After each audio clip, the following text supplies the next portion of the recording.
de tu gran cabellera, mas deja que me duerma como si fuera un niño en tu regazo ardiente, como una primavera.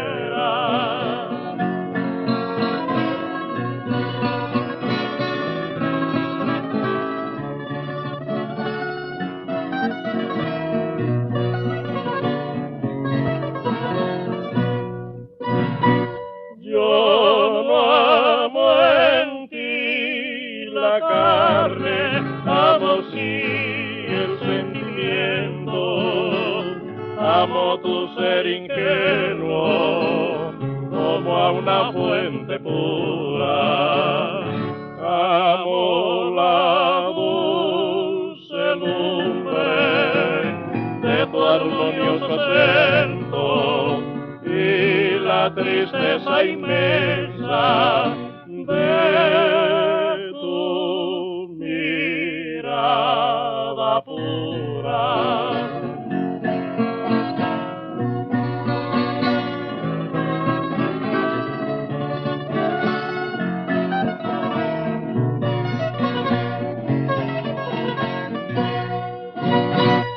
Acógeme en tus brazos y delicadamente con tu mano de rosa acaricia mi frente y dime en un suspiro que aún me hiera, que he sido yo y entonces mi amor, mi primavera.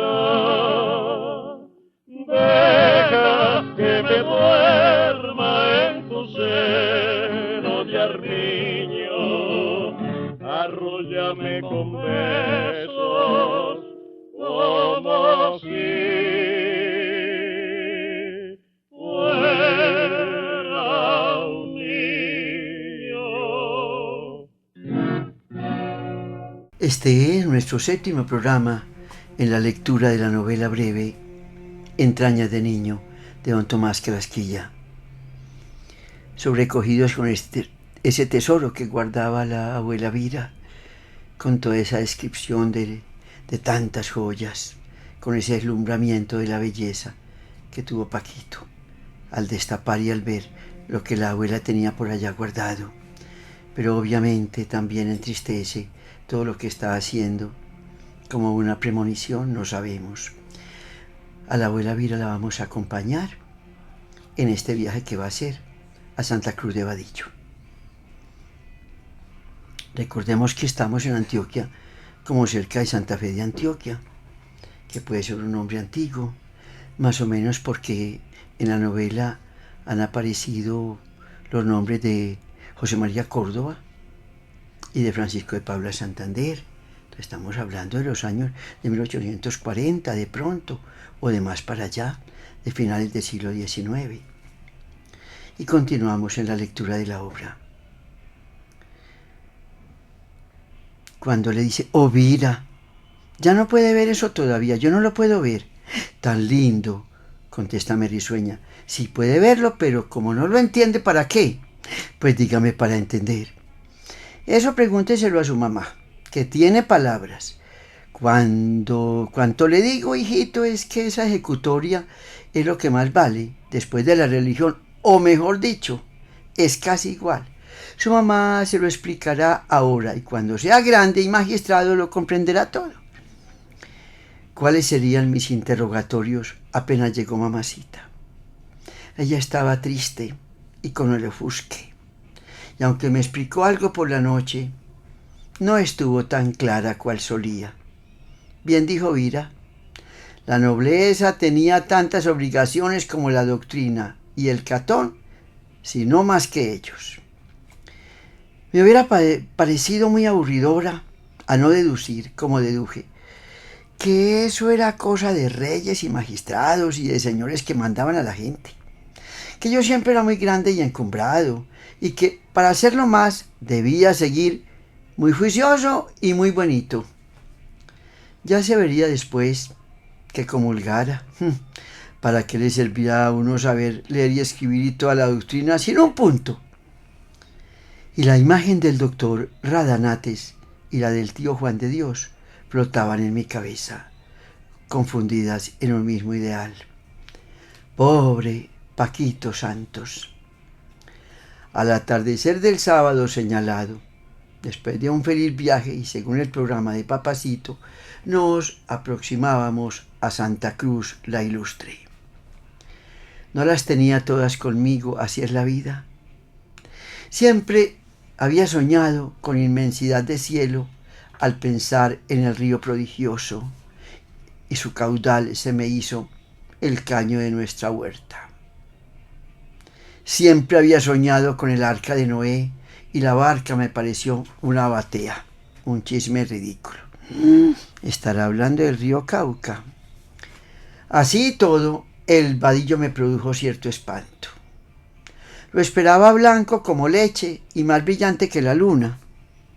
Y cuando al volver un recodo del camino me mostraron, ahí cerca, una cosa como tierra removida, creí que se burlaban de mi ignorancia. Al persuadirme de que aquello era realmente el río, me fui sobrecogiendo. ¿Por qué y de dónde engaño tan enorme? Nada dije. Sin embargo, pues se me figuró de pronto lo que otras veces, que era embobamiento mío, a consecuencia de la asombrada. Por otra parte, yo había tenido aquel amanecer una pesadumbre muy grande. Papá y mis hermanos no quisieron que Mentor nos acompañase. Lo pusieron en cadena para que no nos siguiera. Y al pasar, todavía oscuro, por delante de la portada y ya en marcha, lo sentí gemir muy lastimero. Esta separación se me hacía tan triste. Y más triste en aquellos momentos, y pensaba que allá estaría el amigo amarrado en el poste, recordándome, tal vez rezando por su Paquito. Las lágrimas, esas lágrimas mías que entonces no me corrían para adentro como ahora, se me querían saltar sin yo quererlo. Revuelto con esto, se me representaba Jesucito cuando lo vi temblando en aquella camita tan pobre, poco antes de morirse, al mismo tiempo que aquel, a la mano de Dios, que dijo mamacita y que luego repitió Vira, me iban labrando más que cuando las oí. Yo también, como el eco, iba diciendo dentro de mí, cual si fuese una fatal consigna, a la mano de Dios.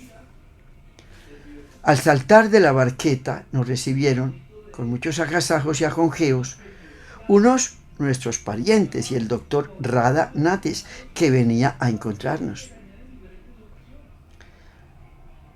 Tamaño tope y la presencia del doctor, aunque me envanecían y se alegraban, no fueron poderosos a que yo cambiase mis oscuros pensamientos por otros sabrosos y sonrosados. No hablaron tampoco de cosas buenas, y la fascinación del padre, por más que fuera la de siempre, no obró en mí con la magia de aquel día. Tal lo sentía y era otro motivo de confusión. Subíamos despacito por un camellón desierto de suelo polvoroso, como ceniza caliente, murado a vera y vera por naranjales y limoneros entretejidos. Arriba, por entre el arbolado medio, asomaban casas y repuntaban torres. Perfumes acres henchían el aire y lo mismo que máquina de vapor lanzaban sus pitidos las chicharras de Cuaresma. La senda y el terreno que cortaba parecían aletargados. Oyéronse no muy distantes unas campanas y yo, que solo había oído las de Colmenares, sentí en aquel tañer no sé qué belleza acobardadora e impresionante. Jamás había supuesto que las campanas tuvieran su voz especial como la gente. Jamás había supuesto que las campanas tuvieran su voz especial como la gente. ¿A poco? Primero con una casuca luego con 2, después con 4 y por último con una ringlera. Nos encontramos en la ciudad de los blasones, 3 veces centenaria. Sí sería eso Santa Cruz de Vadillo, pero como no veía por ahí, por esas casas, ni puertas de porcelana, ni ventanas de cristal, ¿cómo no veía chapetas, ni aldabones de oro, ni siquiera de plata? Sería más adelante. Nada. Por más que avanzábamos, muy distinto era esto, ciertamente de mi pueblo de Colmenares, pero se me parecía mucho al caserón del silencio. Un montón de silencios más o menos pegados. Merced a esto, iba encontrando bella, a la vez miedosa, a la insigne Santa Cruz de Vadillo. Sería un nombre antiguo de Santa Fe de Antioquia, pensamos nosotros. Cuando llegamos a la casa, ya no me quedaba duda de que en toda la ciudad debía haber muchísimas ánimas regadas, muchísimos espantos y entierros, y quién sabe cuántas cosas que hacían calaveras respecto a túmulos y aparatos de difunto, vaya, por junto y por separado. Perduran en la vida los caracteres de las primeras impresiones. Tiene cada espíritu una modalidad y un punto de vista invariables. O hay algo en Santa Cruz que les dice a las almas estrofas de la muerte. ¿Qué sabré yo? Solo que en cualesquiera de los matices de mi vida, en que he vuelto a esa ciudad y permanecido en ella, Santa Cruz me infunde siempre, con las variantes de cada hora, las mismas primeras sensaciones por lo fúnebre. Me hace fantasear sobre aquel misterio que espanta y que fascina. Pero, ¿a qué mentir? Todos estos cuentos míos son por hacer algún melindre fino y darme un poquito de tono. La verdad es que yo, debido a mi asombramiento y a mi ingénita bobería, veo en Santa Cruz y en cualquier parte todas estas cosas y otras más que por pudibundez me callo. Aseguran los santacruzanos que Dios, entre las muchas deferencias que por ellos tuvo, les dio para su uso exclusivo una luna especialísima en el mundo universo. Una luna especialísima. Por cierto que no mienten. Selene de Santa Cruz es una maga que todo lo idealiza y transfigura. Selene de Santa Cruz. Como la gracia a las almas, limpia de toda mancha la cúpula del cielo, según le venga el capricho. Bruñe suelos, paredes y techumbres, perfila o desvanece donde quiera, atolondrones y asperezas saca relieves delicados y tiene polvos de madreperla para pintarlo todo, la luna en Santa Cruz de Vadillo. Pintados por la diosa Selene, que en esa noche se mostraba en toda su pureza e integridad, escudados por Radanates, esa otra luna de sotana, nos echamos a la calle a recibir las primicias santacruzanas. Cecilia, Lucía y yo, bajo el pastoreo de Adriano. La desorientación me ponía entre contento y angustiado. Yo la iba tomando a síntomas palmario de mi fatal idiotismo, mas pronto hube de consolarme al ver que mis hermanas iban tan despistadas como yo, lo que de este achaque si no me curaba. Vaya o venga, descienda o trepe, toda mi vida he andado como la primera noche de Santa Cruz. No sé si a mucho o a poco andar llegamos al Señor de la Piedra. El Señor de la Piedra es una plazoleta alfombrada de césped, un lugar todo paz y austeridad. Fórmanle pórtico a la iglesia 2 palmeras iguales, gemelas, idénticas. Más que obra de naturaleza, parecen artificio humano y parte integrante de la torre. Nítida, ingenua, con la sencillez de Cristo, muestra en el propio centro de los troncos su único lienzo. En su humildad no llega a los penachos que le rezan allá arriba una plegaria de murmullos. Rasgan 2 ventanales en arco y las campanas tétricas y negras se destacan en el cielo opalino de la noche, en el cielo opalino de la noche, cual dos gemidos en el silencio. Y andando, discurrimos por calles amplísimas, cortadas por estrechos callejones. Creía hallarme aún en casa, ante aquellas tan enormes y monumentales negruras cenicientas de piedras sin revoque, de techos sin aleros, de cornisas chatas, cortadas abajo en picos con enjalbegue de colorines que aún chillan, de ventanas abiertas muy arriba, con sus resguardos entejados, de portalones blasonados y en arco, portalones, entonces sí es Santa Fe. Me daban la nota nueva en su misma vejez, las casas blancas, de albura colombina, con ventanucos irregulares y asimétricos a estilo conventual. Tales contrastes parecen acentuar mejor aquel aire del pasado que allí se respira. Esas esquinas tan propias para encuentros de capa y espada ostentan en su vértice toscos pilarones y las cruces de hierro empotradas en los muros publican la piedad santacruzana. Más aún, los faroles que alumbran lienzos y esculturas sobre el dintel de aquellos transportones de postigo. Si es Santa Fe. Como un escarnio a la fragancia oriental que recargue el ambiente, corren con gentil desvergüenza por los cauces destapados de las calles los íntimos desagües de todas las viviendas. Por sobre las techumbres avanzan, hasta el lado frontero, a guisa de puente veneciano, brazos usurpadores de árboles, agobiados de años y de parásitas. Repuntan tallos por los agujales, repuntan por las grietas, repuntan por las junturas y se enmarañan los bejucos y se retuercen las pencas, cual si aquello fuese un combate de culebras. Las exuberancias de el silencio se me hacían de páramo ante estos horrores. Sin saber cómo ni cuándo, ni por qué lado, nos vimos en una plaza ante un templo.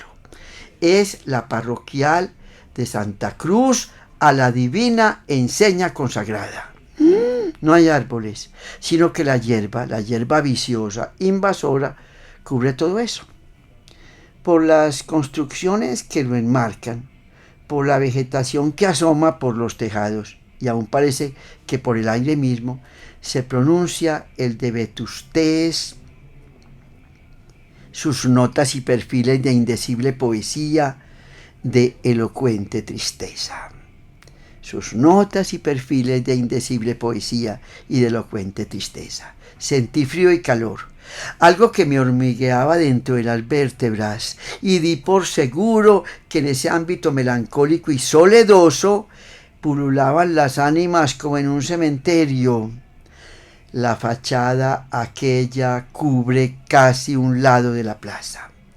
La luna le daba de frente, mas no pude contemplarla en tal momento.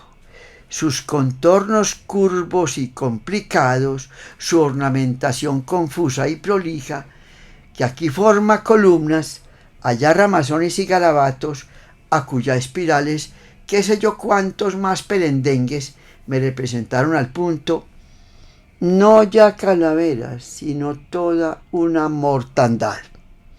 Una mortandad arracimada y en pie, medio cubierta apenas de paños sepulcrales comidos de podredumbre. No era para menos.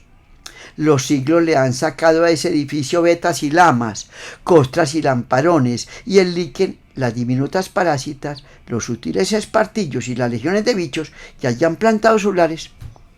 Le han bordado, estucado y policromado, como en una lepra meticulosa, con todos los tintes del abandono y la desolación. ¡Ay! ¡Qué de tristezas inspira! Es que cuenta tantas cosas. Por allá oía entre las grietas y cavidades croajar las lechuzas como espantadas de su propia casa. El doctor Rada Nates nos lo iba explicando todo, con mucha sabiduría, y cuando le oí que en aquel recinto estaban enterrados los principales magnates de Santa Cruz de Vadillo, me pegué de las faldas de Lucía y recé por dentro, no sé si a Jesucito, al padre Villalares o a quién. No fui capaz de fijarme en el seminario de San Alfonso, adyacente a la iglesia, porque a la primera ojeada le vi el aire de ánimas y difunteses. Máxime cuando, en tan críticos instantes, sonaron las 8 en la catedral y luego un doble y enseguida otro más lejano. Eran unas 8 que nunca yo había oído, unas 8 tan clamorosas e imploradoras.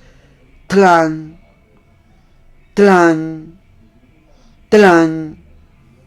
Aún las oigo. Desde ese punto hasta la catedral ya no vi nada. Iba rezando y disimulando mi susto lo mejor que podía. En verdad que me iba acobardando Santa Cruz de Vadillo. Si así seguía, una vez en la plaza principal me rehice un tanto. Aunque aquello no dejaba de inspirarme allá cierto recelo, era harto distinto de lo anterior. Íbame pareciendo que no era aquel un lugar bien propio para ánimas benditas o sin bendecir. Más que miedo, iba sintiendo como un respeto agradable y el yugo para mí, aún inopinado, de lo bello. El yugo aún inopinado de lo bello. Ese bello que ha sido mi tirano y a quien no he podido asesinar, porque cuantas veces lo he querido a mi alcance, se me vuelve humo. La noticia es más que plausible y puede justificarme. Y la luna pintaba la plaza. Y la luna pintaba la plaza. Y la hierba se volvía azul. Y azules los dos mangos paradójicos que allí prueban la dualidad del poder. Poco le dura el sofisma. Entre los dos se impone ecuménica, incontrastable, la mitra de piedra, faro y pres de Santa Cruz. Faro y pres. He ahí la porcelana que soñara mi fantasía. Albeaba fina y radiosa como acabada de lavar. Más que frontispicio de templo, parecióme un altar. De altar su aspecto, gracioso a la vez que severo. De altar es el festón que la decora, como formando la abertura de simétrico cortinaje.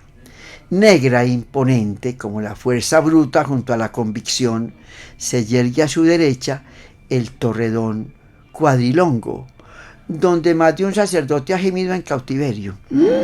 No obstante, las tenebrosas consejas que yo me sabía en ese particular y de haberlas conexionado luego al punto con la del padre Villalares, no me inspiró la torre aquella mayor sobresalto. Sería por haber encontrado al fin los cristales soñados. Aunque de mentiras se me hacían más lindos. ¿Acaso que de verdad? Eran los 4 chorros de la fuente, cosa nueva para mí, que la luna convertía en otras tantas colas de caballo de cuento persiano. ¡Ay! De Persia. Sin oros ni platas, me iban pareciendo cosa de príncipes. Aquellas balconadas con tantas puertas, aquellos postes y balaustres tan laboreados y unos como púlpitos que veía por las bocacalles, lanzados sobre soportes en escalones. Hasta reinas dormirían dentro de esas casonas. ¿Cómo volver a la nuestra sin ir a la Asunción? ¿Cómo volver a la nuestra sin ir a la Asunción? Hacia allá nos dirigimos. Yo de muy mala gana, quién sabe si sería alguna otra cosa bien asustadora, que me quitase los gustos y sabrosuras que la plaza me dejaba. Mas antes fuimos a ver la única animación que se sentía en ciudad tan solitaria. Era eso bajo los mangos. Y un comercio harto peregrino para mí vendía hacia tales horas. Según costumbres, nada menos que el clásico plato de frisoles con tocino, guarapo terriblemente fermentado y un guisote de ciruela verde con mucha sal y no pocos condimentos llamado machuco en la Germanía regional. Yo me encanto con aquel acento, mitad sandunga, mitad cantoreo de la gente del pueblo. Esa articulación calentana que elimina las heces finales y sustituye por ceses las intermedias, características de los hijos de Santa Cruz de Vadillo y menos acentuada en las clases altas. La abuela y mamá aún las conservaban un tanto con cerca en Colmenares, donde residían de tiempo atrás, apenas si se percibe. Seguimos. Soplaba una brisa acariciadora, perfumada de jazmines y azahares. Desembocamos en una plaza o alameda y nos detuvimos en silencio. Turris eburnea, ave, allá brilla, nítida y precisa, destacada sobre el fondo lejano de la falda, allá deslumbras como espectro de pureza, larga y triunfal.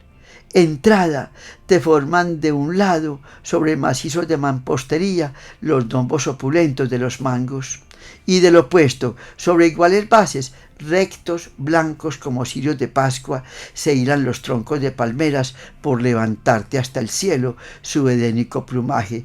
Turris eburnea, ave. ¡Qué ánimas ni qué espantos! Mi alma de niño sobrecogida ante tanta hermosura tuvo algo como un deliquio. Yo sentía estremecimientos de dicha, yo ansiaba ser bueno, yo recé no sé qué oraciones que me salieron, sin yo pensarlo, de lo más hondo del corazón. Tal vez esa almita mía, como los mangos, como las palmeras, quería también alzarse en oblación hasta María, tal vez, y yo no supe. Turris eburnea, ave. Al volver de aquel rinconcito del paraíso, iba pensando que cuando yo me casase con una princesa, magistrada pues a lo mamá y santica lo vira, sería en esa iglesia tan blanca donde se sentía la Virgen. ¡Ay, qué hermosura! Aún no eran las 9 cuando tornamos a casa. La abuelita se había recogido desde temprano, pero mamá y Asunción estaban en el desmesurado corredor de la entrada, en animadísimos coloquios con no sé cuántos tíos y tías, primas y primos. Nos presentan. Me interrogan sobre Santa Cruz y yo, mocosuelo cortijero y asombrado por la añadidura, contesté, merced acaso a la influencia de la Virgen y a la principalidad que supuse en esa gente, con modos algo urbanos y discretos, calléme lo que pudiera deprimir a Santa Cruz e hice el gran panegírico. No en balde, porque señores y señoras me echaron sahumerios por mi despejo y cortesanía. Figúrense, yo entre tanta grandeza. Como los papás habían llevado primitos y primitas a la bienvenida, al momento nos fuimos amigando y se trabó el palique entre la chiquillería. Cual eco de los mayores, me hablaron mucho del obispo, de la Semana Santa, de el merendero real, la gran cosa de la ciudad y de otras no menos enormes. Muerto de fatiga, corrí a buscar la merienda, no bien salió el visitón, pero que mi tula estaba montada en el ruso y apenas pude lograr un ridículo pocillo mal acompañado de pastas y muy bien de hormigas. Tiréme enseguida en el santo suelo sobre una estera que me designaron por lecho. Aunque era en cuarto amplísimo y desmantelado, con las puertas de par en par y con una sabanilla rala por todo abrigo, sentía siempre bastante más calor que en el silencio. La compañía de Adriano, que se acomodó no lejos de mí, no me parecía suficiente para aquel caserón que tiene un aire tan marcado de espanto.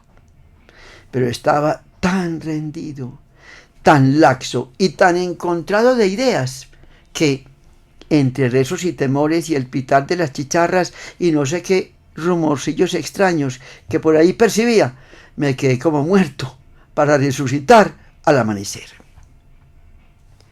Por esas arboledas santacruzanas alaban al Señor los pajaritos, cual nunca había oído ni supuesto siquiera. Por esas arboledas alaban al Señor los pajaritos, cual nunca había oído ni supuesto. Eran unas alegrías y unos desates, un enredo tan seguido y un revolar que parecían enteramente enloquecidos por el fervor. Frescura deliciosa llegaba hasta el aposento, trayendo esos olores matinales que regocijan el corazón, cual si fuesen preludios de un día aventuroso. Mas de pronto sentí tristeza por papacito.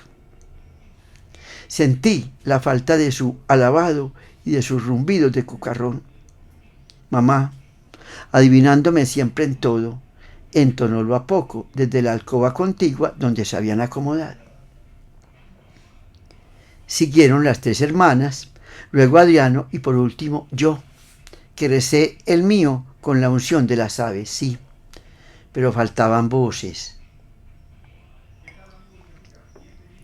Faltaba aquella media lengua con tanta seta de las 2 gitanillas. Acordémonos que por allá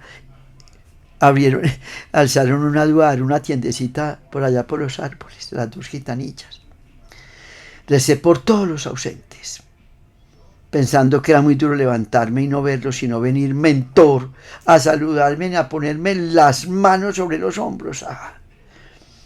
Pensé unas cosas tan tristes y comprendí que el silencio era mejor que Santa Cruz y que todo. Adriano se levantó y yo le imité. Mi tula salía del cuarto de ñora, no tan brava como la víspera, si bien un tanto displicentona. La abuelita había pasado muy buena noche. Llamóme en cuanto me sintió levantado y la encontré muy contenta y muy linda, tapadita con su sábana, como perdida en la blancura. Mil encargos sobre mi formalidad y poco metimiento con los mayores, y sobre la paz y concordia con mis primos y amigos, y que fuera a desayunar y lavarme para venir enseguida a vestirme los trapitos nuevos. En ayunas todavía, fui a dar una inspección a nuestra actual residencia, que apenas había entrevisto. Aún a tales horas se le sentía cierto airecito ofuscador. Así todo, el patio me fascinaba. Era una plaza ladrillada en trenza y a lo diagonal y al mismo nivel de los corredores. Arrancaba la hilera de los ángulos interiores, muy ajustadita y acondicionada, y afuera la desbarataban, levantándole tolondrones, dislocándole baldosines, las raíces formidables de un tamarindo que amenazaban derribar el caserón. El tronco aquel se sostenía en 5 dedos como la garra de un monstruo del infierno, formando otras tantas cuevas. Cardos, musgos, helechos poníanle vendajes. Tendíanse los brazos de la calle a la huerta. Tardábanse los ramazones para resguardar la casona y aquella eflorescencia prodigiosa cubría el follaje no sé cuántas filigranas y cuquerías de orfebre. Colgaban oscilantes los bejucos, colgaban las marañas de parásitas, y por esas barbacoas de Semíramis se deshacían en colorines y escarapelas la hiedra de Chiquinquirá y la de San Juan, el jaramago y los hojarasquines de Pintorrajos y las melenas. Peregrina era esa selva en balcón y en paraje tan urbano. Una fauna revoltosa la mantenía en fogueo. Zumbaban cucarrones atabacados y los blondos abejorros.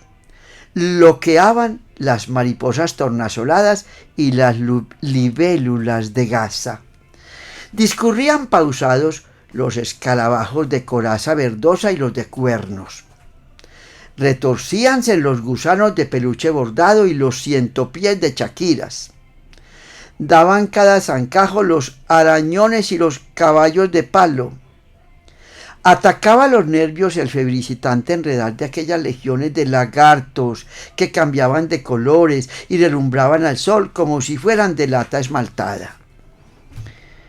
Pero más los atacaba todavía la actitud estática de unos gusanos de pollo, azafranados, flechudos, horrendos, igualitos a un mango pelado del número 11.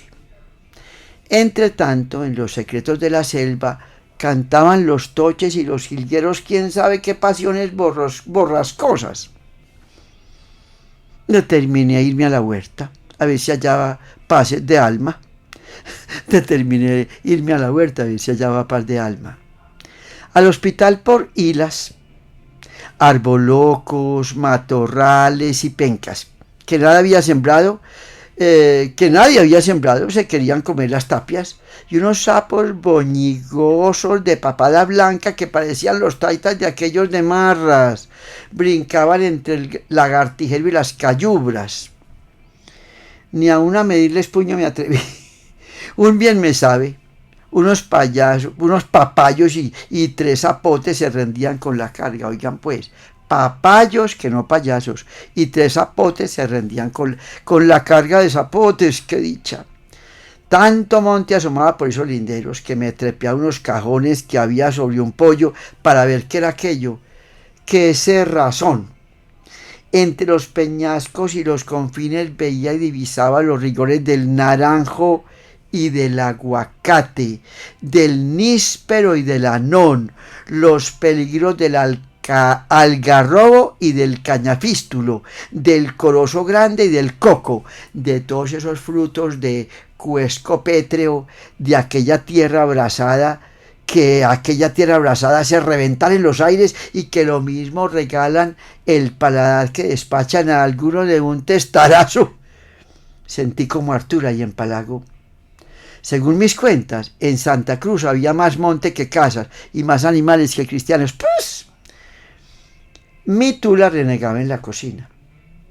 Ni con toda el agua de El Vadillo lavaría ella la inmundicia que habrían dejado en la casa aquellos cochinos de la villa. Mientras tomaba mi desayuno, en el comedor se puso la negra a pegotear el interior de una tiraja que ya había enterrada en los bajos de una alacena. La sentía pujar y cerdear. Los tinajeros de algunos, estalla de repente. Yo, enseñada a mantener mis tinajas que ni la plata, con sus ringleras de hoja de rosa y de jazmín y de toalalla de flor, me irá ahora a topar con esta indecencia de botija, con ya esto enterrado, que es para tomar el agua fresca. ¡Puh! Aquí tienen riesgo. ¡Ja! Cuando la que cae del cielo ya viene hirviendo. Estriega luego las tablas de la alacena, que pronto da un chillido y se sacude de una mano un alacrán. ¡Ay, los grandes de Santa Fe! Salta a la mesa, salta ella como una tigre y con el trapo de su rullo refriega el malvado contra los ladrillos. ¡Ay! Las cosas que salen por esa boca contra Santa Cruz, sus habitantes y Cristo que la fundó. Hoy era un cachón y mañana será una pitorá. ¡Ay! Ya se ve, aquí ni an pitorá se menesta, que más pitorá que este maldito crimen del demonio. Mamá y Lucía, que ahí se asoman, corren a hacerle los remedios y mandan a Adriano a buscar al Cali. Ay, pasado el conflicto, ay, Dios mío, ¿será que la mordió a la tula el alacrán? Mordió no, la picó, Dios mío. ¡Ah! Mamá y Lucía, que ahí está, se asoman, corren a hacerle los remedios y mandan a Adriano a buscar al Cali. Pasado el conflicto, continuó el examen de la casa. Medí el salón. 14 zancadas muy abiertas le entraron por lo ancho y 35 por lo largo. El bisabuelo de mamacita lo mandó a hacer de aquel grandor para que cupieran todos los diablitos de fiestas. No poco espacio le robaban las 2 escalas de calicanto que daban ascenso a las ventanas. No eran así nomás los entierros que yo presentía debajo de aquellos peldaños. En el segundo patio había unos cuartuchos muy feos y penumbrosos, con agujeros en las paredes a manera de nichos. ¡Ay, Dios mío! ¡Qué miedo! Varios tenían postigo, y a pesar del miedo y los cachones, o sea, los escorpiones, no pudo resistir la tentación, los alacranes. Hasta en Sopetrán hay unos. Abro uno, encuentro unos pedazos de bandeja, un asiento de botella y un jarrillo de barro desportillado con unos trapajos adentro. Lo saco. Es un pañuelo redondo, polilloso y mugriento. me emociono porque guarda en el centro, amarrado con cabulla, como trapo de oro, alguna cosa particular. Tiro, reviento y aparece una trenza de pelo sucia y entrecana. La reviento lejos y arranco a correr presa del espanto. Las ideas que se me agolparon no son para dichas, al punto establecí relación entre esa crisneja y la lengua lamosa del delirio. Todo el caserón se me hizo un emporio de espantos y aparecidos. Como de ordinario guardéme aquel secreto terrible. Ya me figuraba las cosas malucas que podrían decirme Cecilia y Adriano por esculcón y novelero. De ahí adelante hice lo posible por no encontrarme solo en ninguna parte de aquella mansión. ¿Qué tal? Muy adobado por Vira y en amor y compañía de mis primos, los Trefugenas, fuime a la procesión de Ramos. Sería por la trenza, pero nada de bonita que me pareció. Ya iba a mostrar la oreja lugareña para decir lo de Colmenares, que Colmenares era mejor, pero me acordé de las exhortaciones de la abuelita y me callé el pico. Mi entusiasmo por conocer el obispo vino a parar en negro desencanto y en raudal de remordimientos. Esperaba un señorón miedoso, de puro grande y bonito, y que sobresalía de entre toda la gente como santo en andas, y cuando me mostraron la señoría ilustrísima me quedé de una pieza. Era un padrecito menudo, más pequeño que todos, con cari arrugada de vieja. Mi parecer se me figuró un pecado muy grande, pero ¿cómo evitarlo? Tenía un agravante atroz. La mitra, por más que brillaba, me parecía cosa de montera, y el báculo, a pesar del oro y las piedras, tampoco lo encontraba muy lindo, sino más bien como el agarradero de un serrucho. Yo había visto en el año cristiano unos obispos tan primorosos. También era que el gentío y la pretura me tenían sofocado y con náuseas. Con los primitos bajé a pleno mediodía a bañarnos al Pataló, que corre no muy distante de la plaza principal. Siempre me han parecido esos faldudos callejones lo más pintoresco y de más carácter en Santa Cruz. Ello es que el terreno, que viene en tanto plano, se quiebra de pronto hasta el río, y la ciudad, como si temiese rodarse al fondo, ha echado uñas que la sostengan y diques que la atajen. Allí hay bastiones, dientes, dunas, qué sé yo. Y como esa parte es naturalmente pedregosa y áspera, no se define dónde principia el artificio, ni si eso está en ruinas o inconcluso. Las plantas textiles y las trepaduras, los lienzos musgosos y cuarteados, los boquetes y los cantos sueltos, los interiores medio velados de las casas que desde abajo se ven, le acaban de poner el sello a todo eso. Tanta originalidad de poesía, tantísima riqueza de detalles piden a gritos un pintor.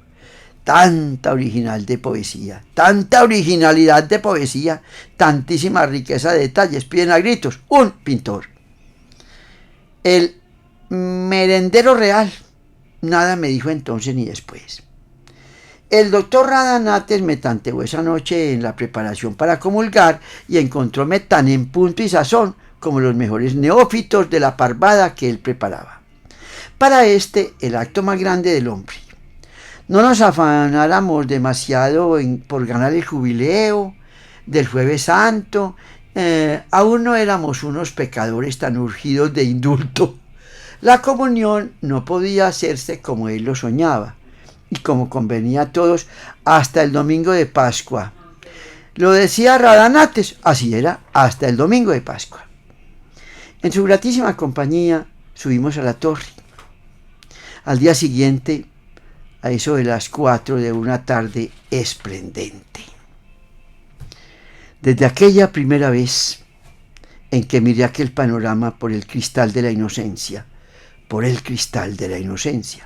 hasta ahora que le contemplo con el alma maculada y entenebrecida, me inspira los mismos elevados sentimientos, más hondos y melancólicos, por supuesto, a medida que declino.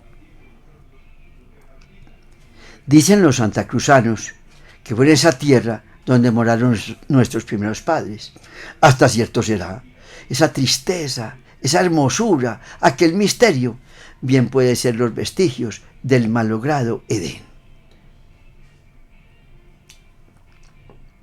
El Abrí se mira al frente, medio arrebujado al pie de la cordillera que lo separa de la Burrá. No es plano el Abrí, ni mucho menos. Dijérase una ebullición furiosa, solidificada de un golpe. Le viste y le entristece un afelpado verdinegro que ahora se abullona, después se arruga y luego se estira. 1000 trabajos, 1000 complicaciones para formarse aquella cuenca. A trechos taja pendientes y abre calles, deltas, boquetes. En partes va orillando en suave culebreo. Aquí se curva en rambla y por allá se le entra hasta el centro una pierna de cordillera. ¿Qué capricho no hay en eso? En lo hondo, espesuras. En lo tendido, arrozales. Por las faldas, malezas. Praderías por las colinas. Plumazón de palmeras por todas partes. Por todas, crespuras de iraca. Por todas, caracoles y bizarrías.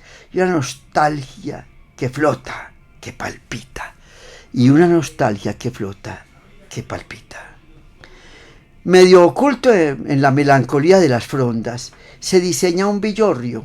Blanquea como osamenta un aldeón en una rinconada.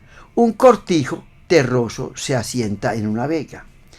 El vadillo, irresistible, diamantino, incandescente, se retuerce y gallardea y se espacia como el genio de la comarca.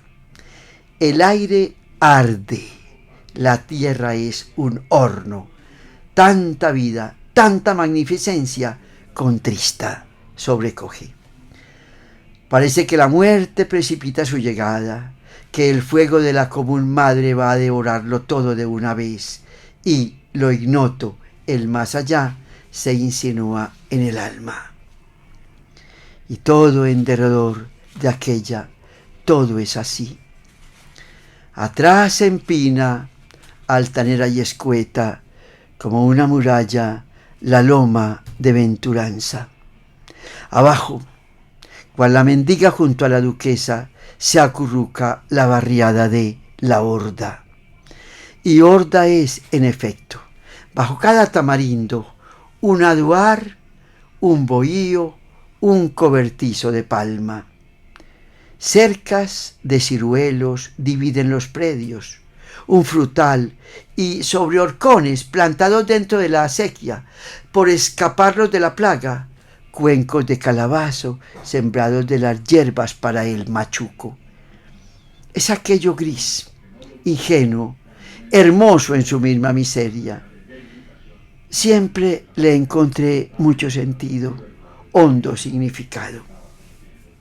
A la derecha, interrumpiendo la placidez de una explanada, surge de pronto, cual fatídico presagio en medio del festín, una formación de rocas cenicientas, sombrías, ni tajadas a los hachazos fueran tan angulosas. Fingen reflejos de bronce, parece que arden, que van a estallar. Del lado izquierdo, por los riscos de la montaña, se despeña el Pataló. Se amansa, fatigado, acalla sus mugidos, besa el pedestal de su señora y, cual si quisiera rendirle triple homenaje al vadillo soberano, entre los brazos se fracciona. Desde las márgenes del tributario, empinándose en la falda, desvaneciéndose en la explanada, disemina su belleza y extiende sus ropajes Santa Cruz, la nobilísima. La velan todas las auras blondas del tamarindo. La abanican las palmeras, sus mismas esencias la desvanecen. Entre tanto, tiembla el éter, propágase la fiebre, revientan gemas, la vida canta. Semejan fuego al blanco los encalados paredones. Diríase que tanta piedra y tanto techo humean carbonizados. Es el ensueño, es la euforia, es el nirvana. Si no fuera Santa Cruz, si no justificases tu nombre, Eros, letal y espantable, bajo el mar delirante y melancólico de sus ritos, tendría muchos altares en tus ámbitos. Así todo, la ciudad, el calor, las gentes, la Semana Santa, la próxima comunión, todo eso tan seguido y amontonado me tenía turulato y caótico. La casa, a más del recelo que me iba inspirando, estaba a toda hora llena de visitas. El timbre, el blasón, Hispania entera le acudieron a mi familia. Allí los Trebujena y los Sagunto, los Bobadilla y los Santa Coloma. Allí la villería íntegra, desde Villalba hasta Villaviciosa, desde Villasola hasta Villamil. Vira no me pertenecía, y mi tula estaba peor que el alacrán que la había picado. Yo trasegaba por ahí con los primos y los nuevos camaradas, conociendo los rincones de la ciudad y los de las iglesias, admirando los pasos, entre matraqueos y tinieblas y procesión para arriba y procesión para abajo, y atracones tremendos de frutas, de pastas y de todo, puesto lo que es hambre no falta en Santa Cruz.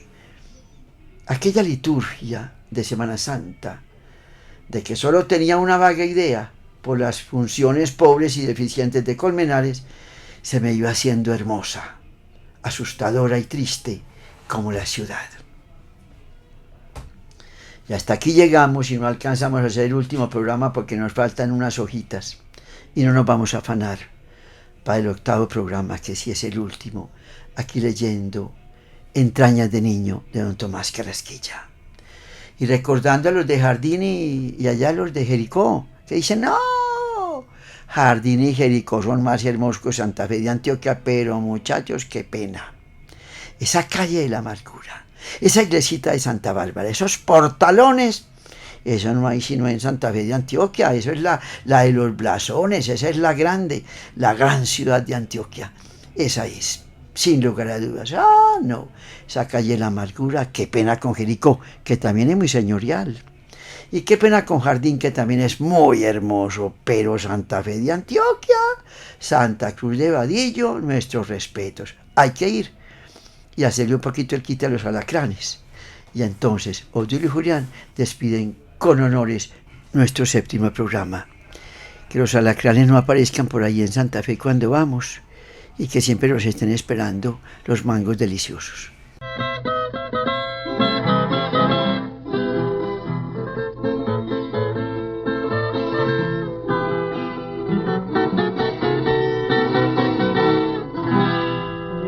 Trapiche no muele y la rueca no hila, y yo vivo llorando porque no viene. Ya el trapiche no muele y la rueca no hila.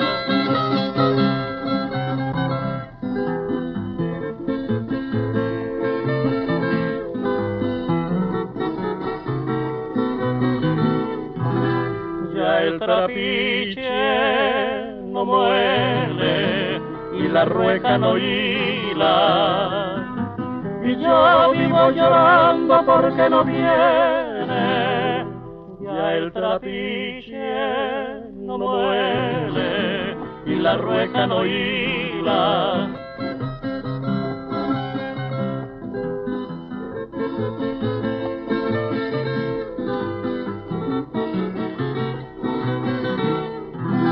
Allá en el caminito por donde iba, allí nace la rosa y la siempre viva. el trapiche no muere y la rueca no hila.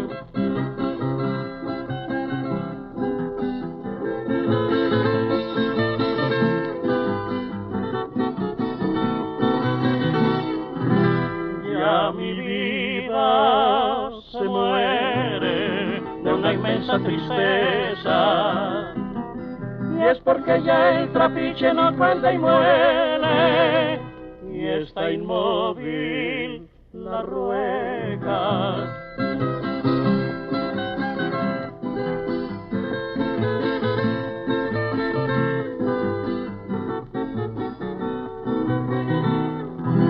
La rueca, el trapiche y la siempre viva, hilan silencio y lágrimas por su ausencia, y por el caminito va llorando